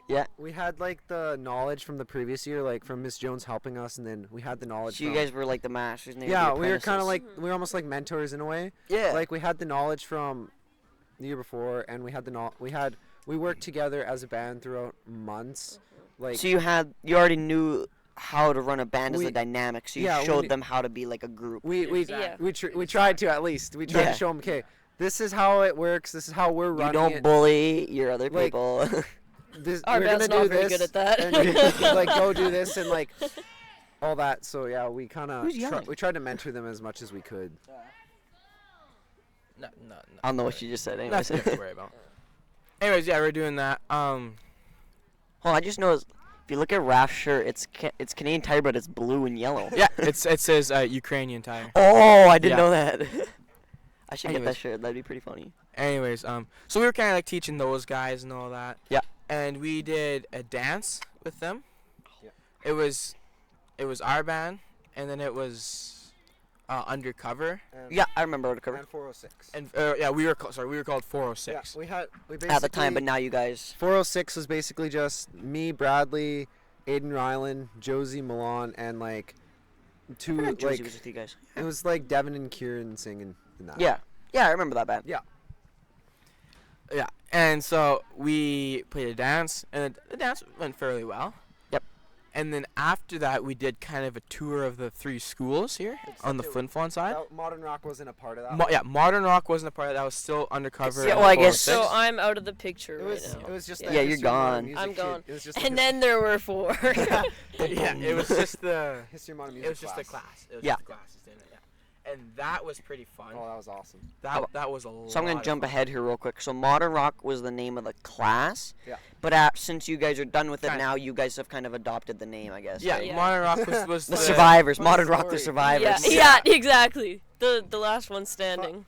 Funny story. So our first year before we played Blueberry, we were trying to figure out a name, Uh-huh. and we tried and we just talked about it, and we're like, we'll stick with Modern Rock for now, and like Because we couldn't really couldn't settle figure out a on name. anything. Well, we're Yeah. like, well, now it's kind of too late, and now What it's are we gonna definitely too do? late. We're known as Modern Rock, so it's gonna be our name. You swooped up and Not just And as complaining. picked if it up. like Bradley literally just texted the group chat I have an idea. 2 but- days ago. Yeah, okay, let's be Yeah. Modern Rock. I actually kind of thought of a half decent name. I was like, damn, like couldn't have think of that a couple years. What was the ago. half Yeah. decent name? It was like It packed was- up or packed, and then packed was like PAKT Mhm. with all of our like the first initial. of all of our initials, Like Oh. like Yeah. Powell, Antonu, Karamitis, Thompson. Yeah. Genius. So, I know. Like just in the You can shower, read hey, that. I was just You- sitting there. I was like, like damn, like you can I was rebrand actually whenever. low key pissed at you. I'm not gonna lie. I was like, Yeah. damn it, Bradley, you couldn't have thought do of it that now. like years You know ago. what? Hey, but Okay. like honestly, Modern Rock kind of runs pretty clean. It's like It does. Modern yeah, Rock it's is alright. nice, it's not like but the packed out would have been so cool. like yeah. Right? And then get sponsored by Milwaukee and have Milwaukee pack outs with all your gear. Yeah. There you go. exactly. Anyway, Anyways, did the tour of schools, and then after that, there wasn't a show until Blueberry Jam. we did Jazz Night. Oh, and then You did Jazz another Night, jazz yeah. night. Jazz Night. That's when Modern Rock comes back in here, and then the 3 played. Yep. That was a lot of fun. After Jazz Night, through the summer again, kind of the same thing as last year, except all 3 bands Mm-hmm. were all like working, like we were all Oh. like playing, like working hard. Yeah, I happened to end up being a part of all 3 bands because because no one can play drums as good as you can. well, no, because their drummer, Elise, who is the Brazilian exchange Oh yes, student, he is. shout out to Elise. She took me to Brazil, by Hi, the way. Elise. Yeah. There she is. Big shout out to Elise. She had to go home. Her exchange was over, so it was time for her to leave. I was there. Okay, wasn't Canada Day was her last show, and they gave her the drum Yeah. skin, right? Oh, Yeah. Yes, Yeah, they they did. did. They I did. did sound for that one. Yeah. I wasn't there for Canada. I don't know we if you did guys the were there. mic show. No. it's Oh, the Saturday. mic show. We completely. Oh yeah, the mic show that we were yapping Okay, about. yeah, so Okay, yeah, so Blueberry real Flag. quick, in case you don't know, we don't remember where our shows were, right? Just in case you haven't picked up on that There's yet. probably a super fan out there who I'm like so keeps lost tally. right now. The mic The show. mic show. Okay, what's a mic show? Yeah. Oh, for Canada it was Day, like- yes. Oh my So god, yeah. in Flin okay. Flon, for was it July or day June before 30th, the Canada day before July 1st. I don't know if Okay. it's June 30th, 31st. Something- I don't know. something. I don't know I those. don't know. No. Our first, like, I don't want to. No, it wasn't our first big show, but it was like our first, Our first long show. We big were set, I'll say. like, Our yeah, first big set. What, We were. I got one here, Dad. 2 hours worth of It material. was, Yeah. it was That's good. awesome. What'd you say? It was really fun. Oh, okay. That's my aunt's cart. Yeah, there was like My dad. we had to prepare like 2 hours worth of material. So basically, all of the songs that we had ever learned before, like played at any shows, that was our. Like we just put everything that we could into Yeah. that one Yeah. set. Yeah. And that was a 2 lot hours of is a fun. lot. And when we finished, the fireworks went off. Oh, that was. It was really cool. Yeah. And then the next day, obviously, It's Canada Undercover Day. went and played their Canada Day. I didn't get to see it. I was actually stuck at work. I didn't get to see it. Yeah. But Honestly, those guys were great to do sound for. yeah, Like they were, I they love weren't doing bad. sound They were for pretty bands. good. They were You, pretty good. you band. get some bands who think they're, pardon my French, hot shit. Yeah. Like they think they're the thing, and they're just horrible bands. And then you get some like you guys who are just like modest, nice people, and are perfect to do sound for. Especially because I know you guys, right? Yeah. Yeah, exactly. I was saying So- earlier, if these guys go big, which they will, I want to go do sound with them. Okay. So if they go Don't big and they don't jinx pick me up us. as sound, we gotta take them down. Go knock on wood. Yeah. What, plastic? Works for me. Sure. That's the way the world's going, anyways. Yeah. Anyways, so yeah, then we did that. Then coming up after that, then Elise went home. She went home about a week or You're going to couple of Brazil. months, yeah. Yeah. She had to go back home, so I ended up picking up Undercover songs. Not gonna diss them, but did not take long for me to learn their songs at all. Well, At all. we did a theater show, and Elise was upset for some reason. So The theater show. You Okay, wanna say the that? You wanna say theater. that? Yeah, the theater show was my best show. We gotta wrap it up. Oh no, Oh, okay, this for sure, is for sure. Syed. I had him on earlier. He's just watching. I was gonna intervene and say you guys got something special Here, Oh, you thank are. you. Here, Thanks, here, that's come say awesome, something about thank them. Okay, no, you guys go. No, come on. Okay. Yeah. Shit. Okay. Okay, so before that, end of the after was it after Jazz Night? it was after It was Jazz after Night. Jazz Night. It Okay. was just kind of a little thing we threw on for the parents. Okay, everybody. These guys got something special, man. Trust me, these guys are going big, man. Yeah. You guys keep doing what you're doing, man. I really, really love your gig. Thank you. Thank you. Thank We really Thank you so appreciate it. much. Thanks, Thank you Syed. so much, man. Yeah.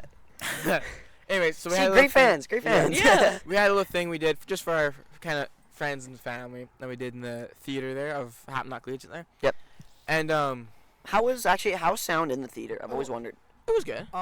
It was all right, actually. The I'd say. interesting thing is, my dad said the sound was actually really great in that because you had we were down low and the sound was just going up. Yeah. It didn't seem like it was gonna be that good, but he said it was pretty good at that show. Yeah. Like, No, I found the sound was pretty Yeah. good. It was good. Anyways, Elias, she had to duck out for something last minute. Mhm. So I was like, okay. It kind of got thrown on me. It did get thrown on you. literally Yeah, I know. got last minute thrown on me. I had probably 5 minutes to go learn 30 minutes worth of songs. My dad was good friends. I think he's still good friends. He's this drummer friend of his, really good at drums. And I don't know if it was a jam night or what. I can't remember. It was something to do with Separate Ways by Journey. Okay. Right? And he's never heard the song before. Okay, never heard it. I don't know how, but he just heard them play it, and then he just started playing, and he played it like damn near perfectly. Like drummers crazy have how I'm a gonna talent. tell you something, and I'm gonna blow your mind right here. Okay, hold on. I had 5 minutes to learn 30 minutes worth of material. Yeah. I listened to the songs, and I went and I played them bloody perfectly. Yeah, Yeah. it's almost like a rhythm. Like you just kind of understand It was how it should pretty go. amazing. Actually, drummers are kind of a different breed in that way. Well, I'm not. Brad, sure Brad that- is a different breed. Hey, if you That's go watch the show. That's not what I was hinting at, but Yeah. shoot, yeah. I honestly Your pulled magic. it out of my ass. If to the people watching, if you go onto YouTube and you find this YouTube account, it's called Drumeo, Drumeo. Do you want me to pop them up here? Drumeo. Drumeo, I'll pop. Well, Drumeo yeah, will be sure, right here. whatever. They basically get a bunch of very famous drummers. Like they've had. Like Shout out I'm gonna Drumeo. talk about Chad Smith right now. I've seen If that you one. go watch him, he plays a song by I'm forgetting Was the it name. Bring Me the Horizon? No, well, he That did was- one by them, that but was one- that's not the one I'm talking No, about. not that one. By song's called The Kill, Jared Leto. Uh-huh. It's his band. I'm blanking on their name right now. 30 Seconds to Mars. Okay. The Kill by 30 Seconds to Mars. If you watch him play it, he's listening to this, and they take out the drum track, and then the drummer's supposed to make it. Yeah, I've seen that. I've seen that. If Yeah, you've yeah. seen it, it's incredible. And when I play that, when I kind of watch some clips back, that video, that drum video is all I could think of. And I'm not trying to hype myself up or glaze myself, but genuinely, like, I'm like watching, I'm like, I felt like, and even when I was playing, I felt like Chad Smith. I was like, in that moment, I was like that, like I've never. Yeah. Even now, even later on, as I've done this more and more, I've never done something like that before. That's kind of like my I'll say my 30 Honestly, minutes of glory. I completely forgot who Drumeo was, but now that you mention it, Drumeo's actually okay. Brad said it, but not too good in depth. Drumeo basically takes famous drummers and they play a bunch of songs without the drum track, and the drummer's whole goal is to just play the song how they think it should sound. Yeah, you make and up your own, most of the time, like 90% of the time, it sounds even better, or it sounds like exactly perfect. Well, I've seen Mike Portney do Burn It to the Ground. He's never Yes. heard the song. Oh, yeah. That one was I pretty seen. cool. I don't remember Like- what's the name of the drummer from the Red Hot Chili Peppers, Chad but I've seen Smith, him who do it. That's just- Chad Yeah, Smith. shoot, yeah, okay. Yeah, yeah. Damn, I'm Um, stupid. The one for Burn It to the Ground, they have like the track, and then they have this is what the song sounds like. This is without Yeah. the drums. And listens to the song. He's like, okay, I'm gonna do this. And they this. nearly just like And jump then- in and go. And then once they figure it out, they do a full playthrough of the song, and like, it's really cool to see what these guys come up with. Like, it sounds different, but it changes like It the sounds atmosphere good. of the song. Yeah. It's Well, really they cool. said if a drummer and a bassist wants to change the whole atmosphere of a band, they can do it easily. Oh, absolutely, 100% they Yeah. can. Yeah. Like you can take like Bring Me to Life by Eversense, and you can turn it to Yeah. country just by how the bassist and the drummer Yeah. play. It's incredible. It's incredible. Have you seen oh god, what's her name? I want to say maybe it's Ariana Grande, where she does Be Humble by Kendrick Lamar, like Humble by Kendrick Lamar, but in like the 2000s Eversense style. I I don't think haven't I've seen seen that that, cover. but I've This heard NL people skit. talk about it. Yeah. It's- Like yeah. like singers. I've seen tons of people like transform like either like pop songs into like Yeah. something completely different. Like, well, metal bands have been doing it for ages. Like, Yeah. metal bands have been doing. Well, you've seen Slipknot play SpongeBob. Yeah, That's or Dragon Force playing Wildest Dreams Yeah. by Taylor Yeah. Swift. Yeah. Like metal bands have been doing this for ages. I Like, don't listen to this. they kind of music, I like just metal play bands it. are like metal bands are like, oh, you think these are like hardened people who are like really rude and whatnot. But then you hear them play like a song that you used to listen to, like some white girl music, and it's like, wow, this is Yeah. really good. yeah. I Have know, you like- seen them do a Slipknot do Viva La Vida Local? Yes. I've Yeah. seen Yeah. that. I've seen that. Okay, that I've That seen. one's pretty funny. Yeah. And they kept the same style, but it was so good. I don't like, think it was I've heard that incredible. one. Yeah. Yeah, it's funny. Anyways, Yeah. so yeah. Back to it. My 30 minutes of glory there. Yeah. Moving on. So we go and do Blueberry Jam. I had to take over for my friend Elise for Undercover. So I played the 3. This was Blueberry Jam last year. This Yeah, was Blueberry so this Jam was last 24 year. Blueberry Jam. Yeah. Yep. And it was, again, a great Blueberry Jam. We only had, what, a 45-minute set? Or Modern Rock had 45 Give him Mike. minutes. He's Yeah. talking. Modern Rock had 45 minutes, and then Undercover and 406 split a 45 minute. Okay, gotcha. And that split, it was kind of neat, actually. Yeah. Like, I mean, like, I stayed on the whole time. But Yeah. just doing, like, you don't really see that at Blueberry Jam, and it was kind of neat. And I got quite a few people come to me and say, that was really cool. Like, all of you guys should keep playing and do stuff like that. And maybe even have Yeah. Modern Rock. Well, 406, half of Modern Rock is 406. Okay, hold And- on. How and did you come up Undercover with all come together. 406? I want to know that. It's the room number. Oh, of the modern, classroom of number. The modern Oh, music room. okay. It's 406, yeah. Because we always hogged it. We never let the other guys use it. We were always in there.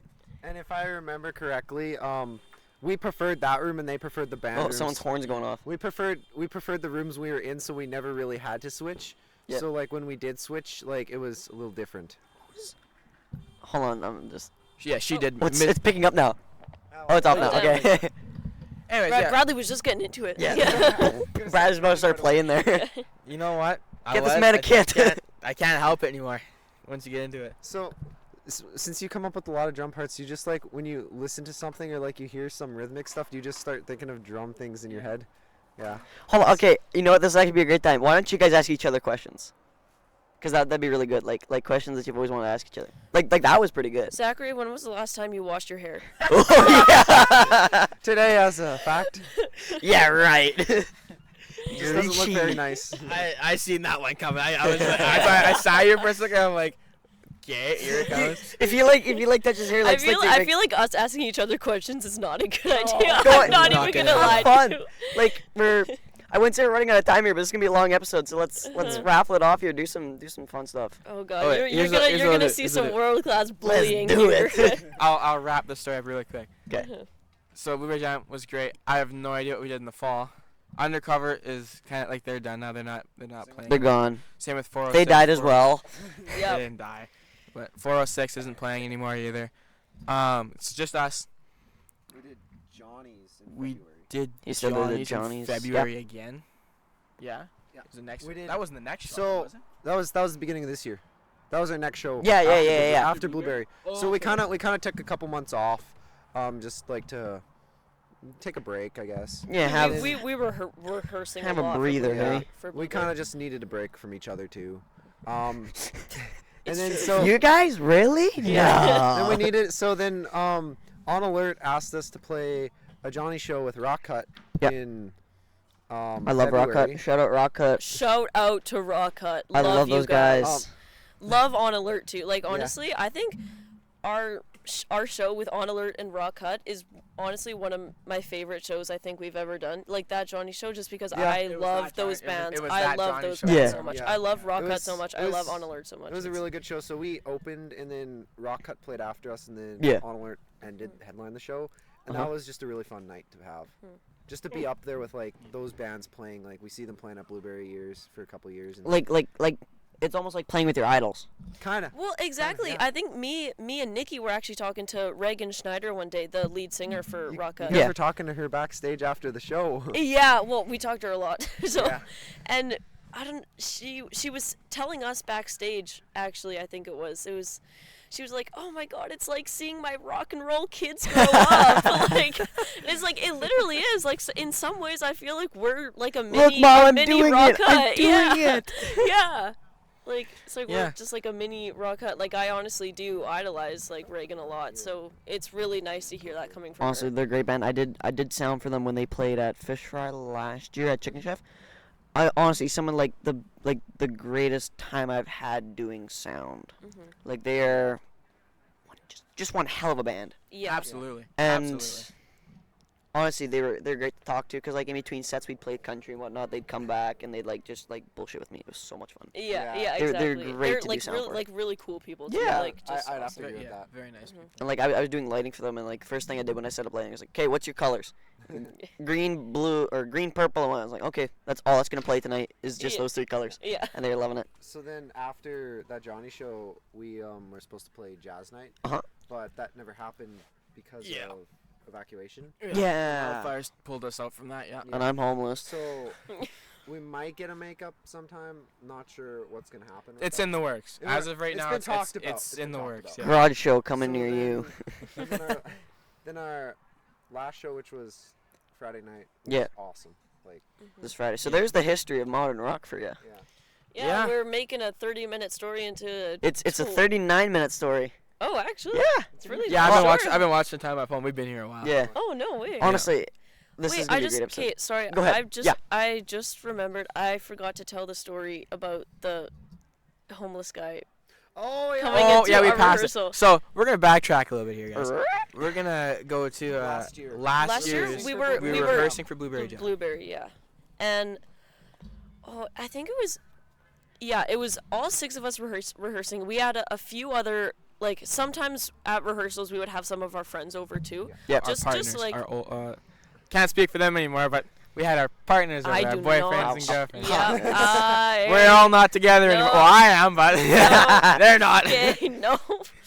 Oh Yeah. no, maybe after leaving your switch during evacuation. A little mad after that. Yeah. I'll get back to that. The homeless person story.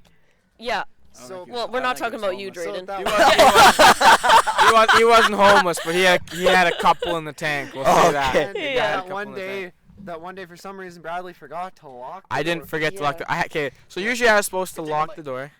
Yeah. Usually I was supposed to lock the door. But Of we the church when we didn't played. forget that one day. And we It's were not that I plaguing- forgot. It's that I had stopped doing it for a while Just in got case tired of it. some of our friends wanted to come in or come out or whatever. Yeah. And so the reason why I was supposed to lock the door happened. Now put it that way. Jenna will tell you the story. Yeah. So I think we were playing Breaking the Law. Actually, I think I remember very specifically the song that we were rehearsing that we were playing. That's kind of funny. It was Breaking the Law, and all of a sudden, like I didn't even hear the door. Like you can't really hear anything while we're rehearsing, and we just see this guy walk in. Absolutely hammered, like beyond hammered. He looked like he would, plastered. He looked like he would pass out any second. Like looked like he was drinking since like 2 o'clock in the morning. Oh, yeah, absolutely he did. And he comes in and he's walking in and he's feeling the music. He's feeling the music. Sits down and just watches. Sits on one of the front bleachers. Starts rocking out. He's like, yeah. At the church. This was at the church. So he is just rocking it, and then we finished the song, and he's like, "Hey, you guys, I heard the music, and I came in, and it was just." I bet you guys even noticed he was there. He was just like, "When did you get here?" No, and he was legitimately like when he walked in, he just like walked in, was going, "Yeah, yeah." We all saw that. Yeah, and like, we were like, oh, yeah. And my heart just started. I was like, ah, shit, I should have locked the door. Yeah. Here we go. So that's our number one fan right there, and God. And then he started after we finished the song. He came up to me and Nikki. He started like grabbing one of our mics and stuff, and we were like, oh no, we don't share our mics, whatever, trying to like get him to leave or something, and then he just starts rapping, freestyling. Was he good at it? Not freestyling. No, he was rapping 50 Cent for us. 50 Cent. Yeah, I don't know what you heard I have to be about honest. me. I have to be honest. He was doing pretty good. Like, he was in it. Like, he was going. I've seen worse for sure. I've seen worse. Don't worry. Be happy. Yeah. That's. But yeah, that's the. And that's when Brad got story. fired. Yeah. And then but I sure locked the door after that. Hell yeah, guys. Yeah. So that's modern rock for you. That's the history of modern rock. Now we're here. We just had a great show on Friday. And we're down to 3 if you're keeping with the death counter. That show on Friday, the crowd was just awesome. They were like the 7th member of our band. Like I don't know where Syed was, but he was the security guard that hopped in here. It was probably your number one fan. It was awesome. They just we didn't. The band before us was finishing it, and they're like, okay, up next is modern rock, and we just hear a bunch of screams. Yeah, pretty much. It was modern rock. Modern rock. Yeah, the chants too. So then we go up there to start setting up, and everyone's like, Bradley, just going nuts. We're like, holy crap! You guys felt like Axl Rose. They started to chant for every member of us. They started chanting me, and then they started chanting Nikki and Bradley. Like and every member. Just like you guys felt like Guns N' Roses walking in. No, literally we did. Like hot shots. It was crazy. It was awesome. And then I've never had. I wish you guys played again today because I would have went and watched it. Like that's how badly. Like I've heard so many people over the weekend, after we played on Friday, so many people have come up to us afterwards and be like, "When are you guys playing?" I should invent time travel just to go back and watch your show. You should have. Screw your dad's new Mustang. Yeah. Screw your dad's new Mustang. You should have been here. Let's Back to the Future fight that thing. Yeah. It was by far our best show. Yeah. And then like Jenna, before we even get going, she's like. Yeah, quiet down. Are you ready, kids? Yeah. And then I couldn't resist. I had to have some fun with the crowd because I knew like a majority of the crowd. Like I knew like they're my friends, they're my family. So I like to play around with them a bit. I was going like that, and then. No, but it was awesome. It was great. Like you had crowd control. Like you had them in your hands. Like Fred Durst, 1999 Woodstock. Like telling them what to do. Exactly. I think that Woodstock they went a little too far. I was like, that crowd surfing. That's some type bleep. I was not about to be crowd surfing, but Have you watched the Trainwreck series? Okay, so Trainwreck is basically a Netflix show where they talk about all these different disaster events, and one of them was Woodstock, and it's like a 3-4 episode thing about all the days of Woodstock and like how it went downhill. I think I've seen a little bit of it. It is such a good show. Was Astro World in there too? There might be one in Astro. I haven't seen that, but I've watched like some things about Woodstock 99 with my dad on television. So like, I love them. I know about the on the telly. There's the bullying they're talking about. It's just what I say. Watched it on the telly with my papa. Would you sipping some tea as well? The Offspring set with all the plastic bottles was pretty funny too. God. You guys should have been at Woodstock. Oh my god. If you guys could have time traveled, would you be playing at Woodstock? Oh, I wish. Oh, yeah. That'd be awesome. You know what? Dream show right there. Woodstock. I've No, got a Rock feeling. And Rio Dream Show. Yeah. That show is Fair, nuts. yeah. I've got a feeling in my head that there's gonna be a Woodstock 29, because it was every Well, like what 30 years. Are you like Did they manifesting they it? still- Like, I'm prophesizing? Woodstock people, can we get a Woodstock 29? I really want to go to Woodstock 29. If Yeah, I'm not that would be mistaken, sick. they still do like Woodstock, but like not that big. They do like. It's big not sound- like it's fires not- singing, it's outside, killing in they the name still of. call it Woodstock. Yeah. I've seen like, it's not like I don't think it's every year. I could be wrong, but like I've seen clips online. of Blueberry certain bands stock. and stuff. Yeah, blueberry stock right here. Stock. Like Yeah. over the past couple of years, like blueberry has just gotten like so big, and I feel like this was our third year, This is our third third year year. playing blueberry. Yep. And honestly, like people just keep saying that we keep getting better and better, Yeah. but the crowds keep getting better Yeah. and better. Like the And Everything's getting better. And you know Yeah, what? yeah. Year after year, that crowd, it's just getting bigger. Yeah. And bigger and bigger. And I was thinking about it the other day here before we played, and I was like, you know, with Snow Lake being evacuated, some of the surrounding area being evacuated, people coming up for vacation, and I said, I knew this one was gonna be big. It was gonna be and sure big. enough, yeah, it was huge. Yeah. huge. Like I never really used to go to Blueberry Jam. It was never my thing. I think I probably watched one band at Blueberry Jam, but I was so And it wasn't Modern disappointed Rock? that it wasn't you guys. This was like a few years ago. I was so disappointed that I missed your guys' show and Friday, Saturday. I was so disappointed that I missed them. Well, And like I'm living yeah. at Blueberry Jam. I could have walked over any time, but Friday I was out of town. And Saturday I was doing a wedding, so I missed it. But today I've been here all day, and I've loved the music. doing Blueberry a Jam. Yeah. The Bouvier wedding. Yeah, I was at the Bouvier. Yeah, so you know what? Jade's You know- wedding was so good. You wanna know something funny? What? I was out golfing when that happened, and Yeah. they hopped in that RV and went out. Yeah, the RV. They hopped in the RV. I was on hole 5. Me and my cousin. We were about 100 yards out from the green. We're getting ready to chip on there. Yeah. And this RV just rips up. Hey, blasting the horn. It's got cans behind it. It's got. I'm paper just on it. married. And we're sitting there and we look at each other. What the hell? And all of a sudden, doors open up and a bride comes running out. And me and my cousin look at each other and go, "What in the actual fuck Jade's just running at you happened?" guys. What is like? When the wedding party, when the bride and the bridesmaids showed up to, this was at Creekside there. So where the kind of like the disc golf spot is. Yeah. They pull up in the camper and they go real slow, like dragging it out. And my dad's buddy Cooper, we always play whenever Cooper's like in a crowd, like when we used to play music for PBCN when they played hockey. Oh yeah. We'd always play, y'all ready for this? Oh my God, no. So when the RV pulled up, my dad played, y'all ready for this? And everyone was just loving it. Honestly, I've known, so we've always called Jade Sissy. Oh, yeah. There was a time where we took Sissy to Mexico and she babysat me while my mom and dad went to like Cocobongo and stuff. Uh-huh. And Sissy's younger brother Jordy really wanted to be the one to go to Mexico. He was like, please take me to Mexico. I'll take my meds. Oh He was just my God. begging them to go, and they didn't bring Jordy. They didn't? They didn't bring Jordy. Nope, they just brought Sissy. Jordy Reckdale. Yeah, Jordy Yeah. Reckdale. Jordy Reckdale. Yeah. Oh God, I used to go to those people's place all the time. Like they babysit me and whatnot. And then, Hank used to go there too. My dog Hank.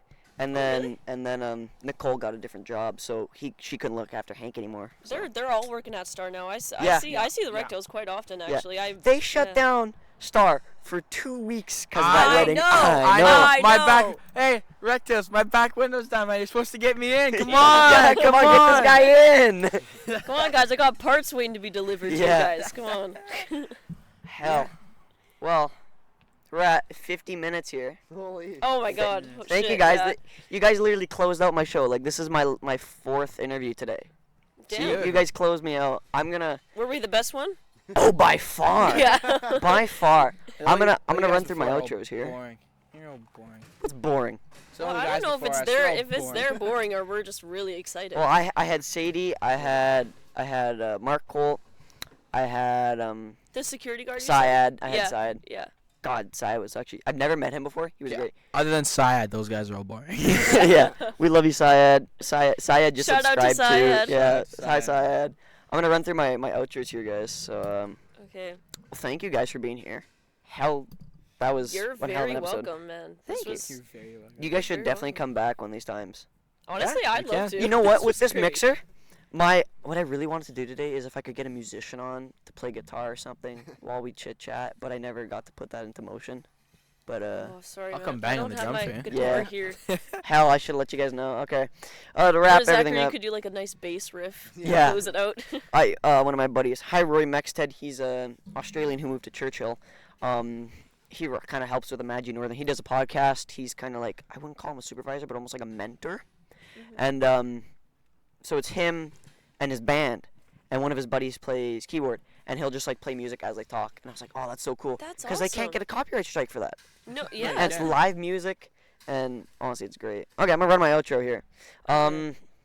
Anything you want to say before we close out? Thank people, shout people out. Miss Jones. Yeah, Miss Jones. For None real, of this is for Miss real, possible Jones, for real. Miss Jones, Miss Jones, Miss Jones, Miss Jones, Miss All right. Jones. For All real right, though, all right. she's the goat. She put us together.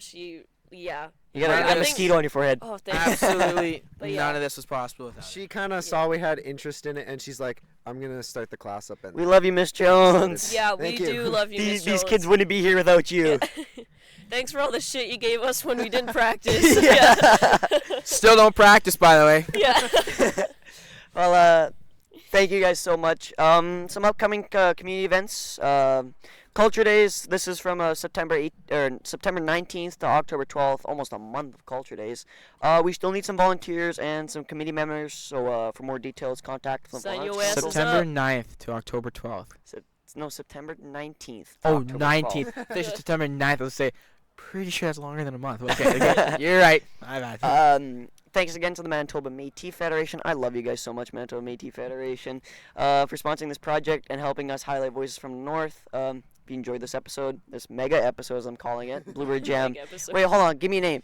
I was gonna call it like Blueberry Jam the mega episode or mega episode like Blueberry Jam. Mega Jam episode. Mega Jam. Yeah, Mega I Jam, was that's supposed to say yeah. Mega Jam. All right, Yeah, Mega Jam. The Mega Jam episode. The Yeah. Mega Jam. No, I'll literally call it the Mega Jam episode. Yeah. Hell yeah. Okay, if you enjoyed this Chad, episode, Did I just cook? yeah, you did. Did I just Okay, absolutely. If you enjoyed this episode, make sure to follow, share with a friend, stay connected, and if you're a maker with a story to share, I'm tired. Reach out. This podcast is for you too. Thank Yeah, you ladies guys so and much for gentlemen. being on here. Just the three of you. It would be nice to have the whole band on, but like I don't have enough chairs. Yeah, I don't Or know. mics. and this would have would've been drowned out. really This chaotic. would have been 2 hours Maybe long. another day, but that would be like Yeah. probably a couple Maybe- hours. All maybe of the another day- bullying, another day all of the soon. bullying that Another you saw day. today, Yeah. like triple that. Hey, and you know what, All the ladies and gentlemen? chaos, triple that. And you know what, Yeah. ladies and gentlemen? And anything else out there? I'm not even gonna go into that right now. Yeah. Girls, guys, non-binary pals. Yeah, Guys she's and got gals it. and non-binary She's got it. pals. Yeah. You can catch us at some other community events, whether it's Johnny's back at Blu-ray Jam in the Big 2-6 or whatever. You can catch me with another group called the Band Project. Oh, You can now he's catch plugging Jenna- himself. You can Yeah, catch yeah. Jenna Thompson and Nikki Karamias with their own people called the Almost Sisters and some other projects. Modern You Rock can has catch their own these guys Instagram at some too. other projects. Keep your eyes out. Yeah. We're always out there. Yeah, Follow our that's. Come listen. Instagram, Modern Rock.